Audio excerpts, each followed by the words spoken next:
கதை கேளம்மா கதை கேளு சேனலுக்கு அனைவரையும் அன்புடன் வரவேற்கின்றோம். தயவு செய்து சேனலுக்கு ஒரு லைக் போட்டுட்டு அப்படியே சப்ஸ்கிரைபும் பண்ணுங்க. பக்கத்தில் இருக்கின்ற பெல் பட்டனையும் ஒரு தட்டு தட்டி விட்டு போங்க. வாங்க கதைக்குள்ள போகலாம். ஒரு ஊரில் 2 நண்பர்கள் இருந்தனர். ஒருவர் சலவை தொழிலாளி, இன்னொருவர் மண்பானைகள் செய்யும் குயவர்.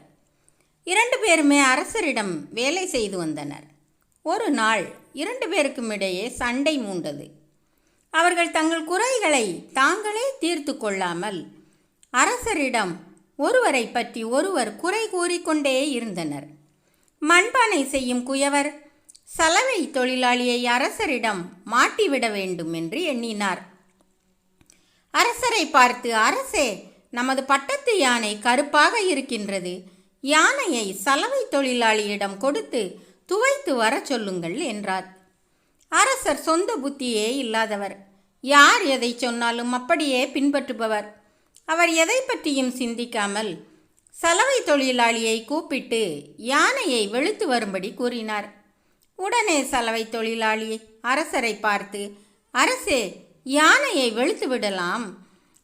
யானையை வேக வைக்கும் அளவிற்கு பெரிய பானை ஒன்றை குயவரை செய்து தர சொல்லுங்கள் என்றார்.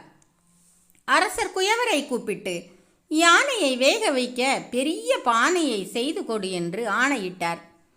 குயவர் திருதிருவென விழித்தார். இறுதியில் இருவரும் சந்தித்தனர். உன்மேல் நானும் என்மேல் நீயும் குறை கூறிக்கொண்டே மாட்டிக்கொண்டோம். இதனால் நம் இருவருக்குமே துன்பம்தான். இனிமேல் இதுபோல் நடக்கக்கூடாது. நம் தவறுகளை நாமே திருத்தி கொண்டு அரசரிடம் மன்னிப்பு கேட்டு விடுவோம் என்றார்கள். அரசரும் மன்னித்து விட்டார். எச்சரிக்கை செய்து மன்னித்தும் விட்டார். இக்கதையின் நீதி, ஒருவர் மீது ஒருவர் குறை கூறி வம்பில் மாட்டிக்கொண்டு விழிப்பதை விட அவரவர் குறையை அவரவரே திருத்திக் கொண்டு வாழ்வது மிகவும் சிறந்ததாகும்.